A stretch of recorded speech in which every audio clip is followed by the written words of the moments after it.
Lockdown ಅನ್ನುವಂತಹ ಪದ ಬಳಸಿದ್ದು ಇದಾದ ನಂತರದಲ್ಲಿ ತಜ್ಞರು ಕೂಡ ಅಂಥದ್ದೇ ಅಭಿಪ್ರಾಯವನ್ನು ವ್ಯಕ್ತಪಡಿಸಿದ್ರು. ಇದಾದ ಮೇಲೆ ಸರ್ಕಾರ ಲಾಕ್ಡೌನ್ ವಿಚಾರವಾಗಿ ಚಿಂತಿಸ್ತಾ ಇದೆ ಎನ್ನುವಂಥ ಮಾತು ಕೂಡ ಕೇಳಿ ಬಂದಿದ್ವು. ಇನ್ನು ಲಾಕ್ಡೌನ್ ಕುರಿತು ತಜ್ಞರು ಕೊಟ್ಟಿರುವಂತಹ ಸಲಹೆ ಆದರೂ ಏನು? ಹಾಗಿದ್ರೆ ಲಾಕ್ಡೌನ್ ಒಂದೇ ಪರಿಹಾರನಾ? ಪಾಸಿಟಿವಿಟಿ ರೇಟ್ 5% ಹೆಚ್ಚಾದ್ರೆ ಲಾಕ್ಡೌನ್ ಮಾಡಲೇಬೇಕಾದಂತ ಅನಿವಾರ್ಯತೆ ಏನಾದರೂ ಇದೆಯಾ? ಸದ್ಯ ರಾಜ್ಯದ ಪಾಸಿಟಿವಿಟಿ ರೇಟ್ 1.6ರಷ್ಟಿದೆ. ಪಾಸಿಟಿವಿಟಿ ರೇಟ್ 5% ಹೆಚ್ಚಾದ್ರೆ ಲಾಕ್ಡೌನ್ ಮಾಡಲೇಬೇಕಾದಂತ ಅನಿವಾರ್ಯತೆ ಏನಾದರೂ ಎದುರಾಗುತ್ತಾ? ಲಾಕ್ಡೌನ್ ಬಗ್ಗೆ ತಜ್ಞರು ಹೇಳೋದೇನು? ಲಾಕ್ಡೌನ್ ಕುರಿತು ತಜ್ಞರು ಕೊಟ್ಟಿರುವಂತಹ ಸಲಹೆ ಸೂಚನೆ ಏನು ಅನ್ನೋದನ್ನ ಗಮನಿಸ್ತಾ ಹೋದ್ರೆ 5% ಹೆಚ್ಚಾದ್ರೆ ವೀಕ್ಲಿ ಪಾಸಿಟಿವಿಟಿ ಟೆಸ್ಟಿಂಗ್ ರೇಟ್ ಇದೆಯಲ್ಲ, ಅದೇನಾದರೂ 5% ಜಾಸ್ತಿ ಆದರೆ ಅಂದರೆ ಇಡೀ ವಾರದಲ್ಲಿ ಬಂದಿರುವಂಥ ಸೋಂಕಿನ ಸಂಖ್ಯೆ, ಮಾಡಿರುವಂಥ ಟೆಸ್ಟಿನ ಪ್ರಮಾಣ ಅದೆಲ್ಲವೂ ಕೂಡ 5% ಜಾಸ್ತಿ ಆದರೆ ಖಂಡಿತವಾಗಿಯೂ ಕೂಡ ಲಾಕ್ಡೌನ್ ಮಾಡಲೇಬೇಕಾದಂಥ ಅನಿವಾರ್ಯತೆ ಇದೆ ಅಂತ ಹೇಳಿ ತಜ್ಞರು ಹೇಳ್ತಾ ಇದ್ದಾರೆ. ಹಾಗಿದ್ರೆ ಕೇವಲ ನೇರವಾಗಿ ಲಾಕ್ಡೌನ್ ಅನ್ನುವಂಥ ಅಸ್ತ್ರವನ್ನೇ ಬಳಸಿ ಅಂತ ಹೇಳಿ ಏನಾದರೂ ತಜ್ಞರು ಹೇಳಿದಾರಾ? ಖಂಡಿತವಾಗಿಯೂ ಕೂಡ ಇಲ್ಲ. 1% ಕಡಿಮೆ ಇದ್ರೆ ಏನೆಲ್ಲ ಕಠಿಣ ರೂಲ್ಸ್ ಬೇಕು, 2% ಬಂದು ತಲುಪಿದ್ರೆ ಏನು ರೂಲ್ಸ್ ಹಾಕಬೇಕು, 3% ಪಾಸಿಟಿವಿಟಿ ರೇಟ್ ಆದರೆ ಆವಾಗ ಯಾವುದಕ್ಕೆಲ್ಲ ನಿರ್ಬಂಧ ಹೇರಬೇಕು ಅನ್ನುವಂಥ ಸಲಹೆ ಕೊಟ್ಟಿರುವಂಥ ತಜ್ಞರ ಸಮಿತಿ ಒಂದೊಮ್ಮೆ ಏನಾದರೂ ಸೋಂಕು 5% ಜಾಸ್ತಿ ಆದರೆ ಆವಾಗ ಲಾಕ್ಡೌನ್ ಹೇರಿ ಅಂತ ಹೇಳಿದ್ದಾರೆ. ಹಾಗಿದ್ರೆ ಲಾಕ್ಡೌನ್ ವಿಚಾರದಲ್ಲಿ ತಜ್ಞರು ಸೂಚಿಸಿರುವಂಥ ಸಲಹೆ ಹಾಗೆಯೇ ಕೊಟ್ಟಿರುವಂಥ ಮಾರ್ಗದರ್ಶನ ಏನಿದೆ? ಒಂದು ರಿಪೋರ್ಟ್ ಇದೆ, ನೋಡೋಣ ಬನ್ನಿ.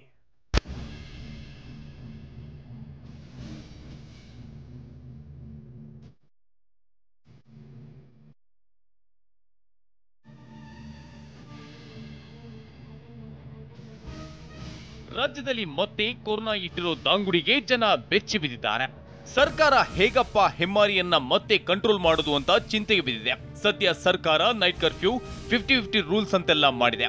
ಆದ್ರೆ ಈಗ ಕೊರೋನಾ ವೈರಸ್ ಎತ್ತಿರೋ ಅವತಾರಕ್ಕೆ ಅಬ್ಬರಕ್ಕೆ ಇದು ಸಾಲುವುದಿಲ್ಲ. ಇದಕ್ಕಿಂತಲೂ ಟಫ್ ರೂಲ್ಸ್ ಜಾರಿಗೆ ತರಲೇಬೇಕಾದ ಅನಿವಾರ್ಯತೆ ಎದುರಾಗಿದೆ. ಲಾಕ್ಡೌನ್ ಆಗದಿದ್ರೆ ಹೇಗಿರುತ್ತೆ ಟಫ್ ರೂಲ್ಸ್? ಬೆಂಗಳೂರಲ್ಲಿ ಜಾರಿಯಾಗುತ್ತಾ ವೀಕೆಂಡ್ ಕರ್ಫ್ಯೂ? ಹೌದು, ದಿನೇ ದಿನೇ ಕೊರೋನಾ ಕೇಸ್ನ ಸಂಖ್ಯೆ ಏರುತ್ತಲೇ ಇದೆ. ನಿನ್ನೆ ಒಂದೇ ದಿನ ರಾಜ್ಯದಲ್ಲಿ 1290 ಕೊರೋನಾ ಕೇಸ್ ದಾಖಲಾಗಿದೆ. ಈ ಪೈಕಿ ಬೆಂಗಳೂರಿನದ್ದೇ 1041 ಕೇಸ್ ಇದೆ. ಅಂದ್ರೆ ದಿನೇ ದಿನೇ ಬೆಂಗಳೂರಿನಲ್ಲಿ ಪಾಸಿಟಿವ್ ಪ್ರಕರಣಗಳು ಹೆಚ್ಚಾಗುತ್ತಲೇ ಸಾಗಿದೆ. ಹೀಗಾಗಿ ಜನ ಸಹಕರಿಸದಿದ್ರೆ ಲಾಕ್ಡೌನ್ ಅನಿವಾರ್ಯ ಅಂತ ಸಿಎಂ ಹೇಳ್ತಿದ್ದಾರೆ.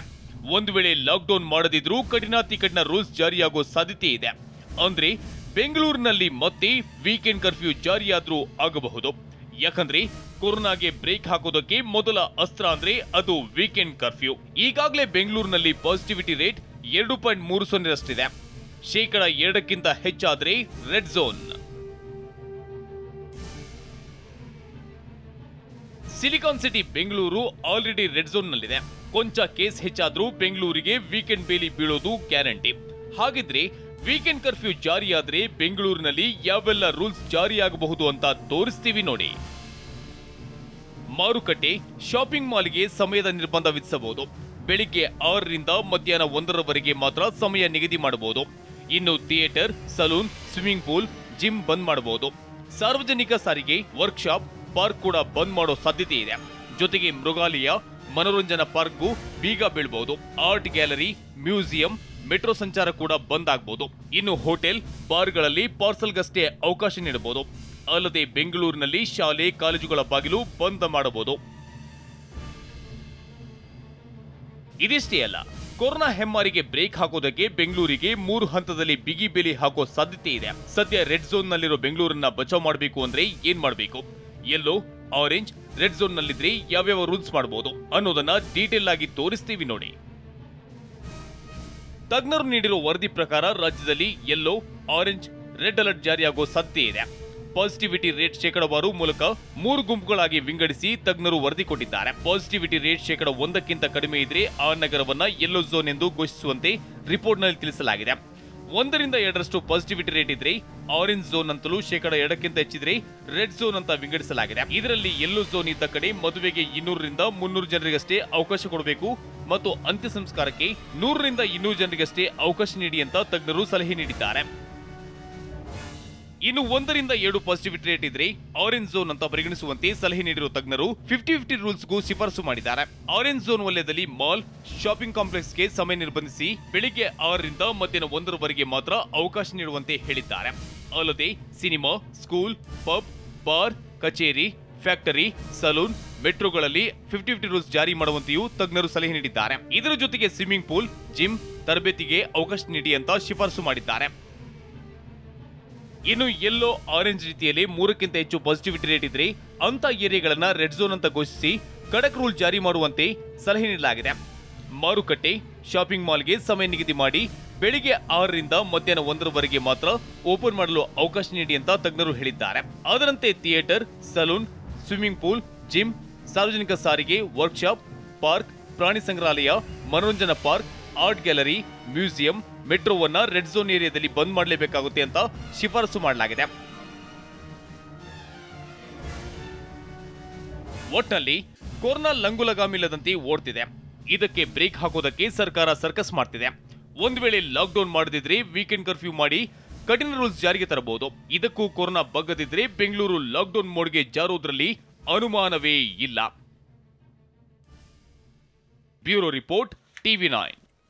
ಮುಖ್ಯಮಂತ್ರಿಗಳು ನಡೆಸುವಂಥ ಸಭೆಯಲ್ಲೂ ಕೂಡ ಇಂಥದ್ದೇ ಅಭಿಪ್ರಾಯವನ್ನು ತಜ್ಞರು ವ್ಯಕ್ತಪಡಿಸ್ತಾರೆ. ಯಾಕೆ ಅಂತ ಹೇಳಿದ್ರೆ ತಜ್ಞರು ರೆಡಿ ಮಾಡಿಕೊಂಡಿರುವಂಥ ಅಷ್ಟೂ ಈ ಮಾರ್ಗಸೂಚಿಯನ್ನು ಗಮನಿಸ್ತಾ ಹೋದರೆ ಸರ್ಕಾರ ಅನಿವಾರ್ಯವಾಗಿ ಇದನ್ನು ಒಪ್ಪಿಕೊಳ್ಳೇಬೇಕಾದಂಥ ಸಂದಿಗ್ಧ ಸ್ಥಿತಿಗೂ ಕೂಡ ತಲುಪುತ್ತೆ. ಯಾಕೆಂದರೆ ಸೋಂಕಿನ ಸಂಖ್ಯೆ ಜಾಸ್ತಿ ಆಗ್ತಾ ಹೋದರೆ, ಆಸ್ಪತ್ರೆಗೆ ದಾಖಲಾಗುವಂಥವರ ಸಂಖ್ಯೆಯೂ ಕೂಡ ಜಾಸ್ತಿ ಆಗ್ತಾ ಹೋದರೆ ದೊಡ್ಡ ಮಟ್ಟದ ಸಮಸ್ಯೆ ಆಗುತ್ತೆ. ಮತ್ತಷ್ಟು ಮಾಹಿತಿಯನ್ನು ಕೊಡ್ತಾರೆ ನಮ್ಮ ಪ್ರತಿನಿಧಿ ಶಿವರಾಜ್, ನೇರ ಸಂಪರ್ಕದಲ್ಲಿ ಜಾಯ್ನ್ ಆಗಿದ್ದಾರೆ. ಮತ್ತಷ್ಟು ಮಾಹಿತಿಯನ್ನು ಕೊಡ್ತಾರೆ. ಶಿವರಾಜ್, ಇವತ್ತು ನಡೆಯುವಂತಹ ಮುಖ್ಯಮಂತ್ರಿಗಳ ಸಭೆಯಲ್ಲಿ ತಾಂತ್ರಿಕ ಸಲಹಾ ಸಮಿತಿಯ ಸದಸ್ಯರುಗಳು ಭಾಗಿಯಾಗ್ತಾರೆ, ಆರೋಗ್ಯ ಇಲಾಖೆ ಅಧಿಕಾರಿಗಳು ಕೂಡ ಭಾಗಿಯಾಗ್ತಾರೆ. ಕಠಿಣ ರೂಲ್ಸ್ಗಳನ್ನು ಜಾರಿಗೆ ತರಲೇಬೇಕು ಅನ್ನುವಂಥ ಮಾತನ್ನ ಈಗಾಗಲೇ ತಜ್ಞರು ಹೇಳಿದ್ದಾರೆ. ಜೊತೆಗೆ 3 ವಲಯಗಳಾಗಿ ವಿಂಗಡಿಸಿದ್ದಾರೆ. ಈ 3 ವಲಯಗಳನ್ನು ಗಮನಿಸ್ತಾ ಹೋದರೆ ಸದ್ಯಕ್ಕೆ ಬೆಂಗಳೂರು ರೆಡ್ ಝೋನಿಗೆ ಬಂದು ನಿಲ್ಲುತ್ತೆ. ಹಾಗಿದ್ರೆ ಬೆಂಗಳೂರಿನಲ್ಲಿ ಕೆಲವೊಂದಷ್ಟು ಕಠಿಣ ರೂಲ್ಸ್ಗಳು ಜಾರಿಗೆ ಬರುವಂತಹ ಸಾಧ್ಯತೆ ಇದೆಯಾ ಶಿವರಾಜ್?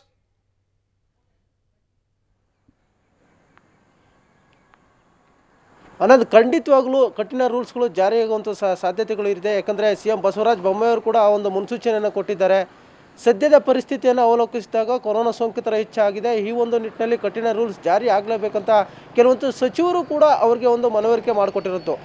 ಹೀಗಾಗಿಯೇ ಇವತ್ತು ಕೂಡ CM ಬಸವರಾಜ ಬೊಮ್ಮಾಯಿಯವರು ತಾಂತ್ರಿಕ ಸಲಹಾ ಸಮಿತಿ ಸದಸ್ಯರ ಜೊತೆ ಒಂದು ಸಭೆಯನ್ನು ನಡೆಸ್ತಾ ಇದ್ದಾರೆ. ಈಗಾಗಲೇ ಹಲವು ಬಾರಿ ಸಭೆಗಳನ್ನು ನಡೆದಿದ್ದಾರೆ. ಇವತ್ತು ಕೂಡ ಮತ್ತೊಂದು ಸಭೆಯನ್ನು ಮಾಡ್ತಾ ಇದ್ದಾರೆ. ಅದರಲ್ಲಿ ಪ್ರಮುಖವಾಗಿರುವಂಥದ್ದು ಸದ್ಯದ ಪರಿಸ್ಥಿತಿಯನ್ನು ಯಾವ ರೀತಿಯಾಗಿ ನಾವು ನಿಭಾಯಿಸಬೇಕು, ಅದನ್ನು ಕೊರೋನಾ 3ನೇ ಅಲೆಯನ್ನು ತಡೆಗಟ್ಟುವ ನಿಟ್ಟಿನಲ್ಲಿ ಏನೆಲ್ಲ ಒಂದು ಕಠಿಣ ರೂಲ್ಸ್ಗಳನ್ನ ಜಾರಿ ತರಬೇಕು ಅದನ್ನು ತಜ್ಞರಿಂದ ಒಂದು ಮಾಹಿತಿಯನ್ನು ಕೇಳ್ತಾರೆ. ತಜ್ಞರು ನೀಡುವಂಥ ಶಿಫಾರಸುಗಳ ಮೇರೆಗೆ ಅದನ್ನು ಗುರುವಾರ ನಡೆಯುವಂಥ ಸಚಿವ ಸಂಪುಟ ಸಭೆಯಲ್ಲೂ ಕೂಡ ಒಂದು ಚರ್ಚೆಯನ್ನು ಮಾಡ್ತಾರೆ. ಅಲ್ಲಿ ಸಚಿವರು ಏನು ಅಭಿಪ್ರಾಯವನ್ನು ವ್ಯಕ್ತಪಡಿಸ್ತಾರೆ. ಕೆಲವೊಂದು ಸಚಿವರು ಈಗಾಗಲೇ ಆರ್ಥಿಕ ಸ್ಥಿತಿಗತಿಯನ್ನು ಕೂಡ ಗಮನದಲ್ಲಿಟ್ಕೊಂಡು ನಾವು ಟಫ್ ರೂಲ್ಸನ್ನು ಜಾರಿ ಮಾಡಬೇಕು ಅಂತ ಈಗಾಗಲೇ CMಗೆ ಒಂದು ಮನವರಿಕೆಯನ್ನು ಮಾಡಿಕೊಟ್ಟಿದ್ದಾರೆ. ಹೀಗಾಗಿ ಎರಡೂ ಅನ್ನು ಬ್ಯಾಲೆನ್ಸ್ ಮಾಡಿ ಒಂದಷ್ಟು ಟಫ್ ರೂಲ್ಸ್ ಜಾರಿಗೆ ಆಗುವಂಥ ಸಾಧ್ಯತೆ ಇರೋದು. ಇವತ್ತು ಗೃಹ ಕಚೇರಿ ಕೃಷ್ಣಾದಲ್ಲಿ ಸಂಜೆ 6:30ಕ್ಕೆ ಈ ಒಂದು ಸಭೆಯನ್ನು ಹಮ್ಮಿಕೊಳ್ಳಲಾಗಿದೆ. ಈಗಾಗಲೇ CM ಬಸವರಾಜ ಬೊಮ್ಮಾಯಿ ಕಲಬುರಗಿ ಪ್ರವಾಸಕ್ಕೆ ತೆರಳಿದ್ದಾರೆ. ಅಲ್ಲಿಂದ ಬೆಂಗಳೂರಿಗೆ ವಾಪಸ್ಸಾದ ಬಂದ ತಕ್ಷಣವೇ ಈ ಒಂದು ಸಭೆಯನ್ನು ನಡೆಸ್ತಾರೆ. ಈ ಒಂದು ಸಭೆಯಲ್ಲಿ ತಾಂತ್ರಿಕ ಸಲಹಾ ಸಮಿತಿ ಸದಸ್ಯರ ಜೊತೆಗೆ ಆರೋಗ್ಯ ಇಲಾಖೆಯ ಸಚಿವರು, ಜೊತೆಗೆ ಕಂದಾಯ ಇಲಾಖೆಯ ಸಚಿವರು, ಉನ್ನತ ಶಿಕ್ಷಣ ಸಚಿವರು, ಹಿರಿಯ ಅಧಿಕಾರಿಗಳು ಕೂಡ ಪಾಲ್ಗೊಳ್ತಾರೆ.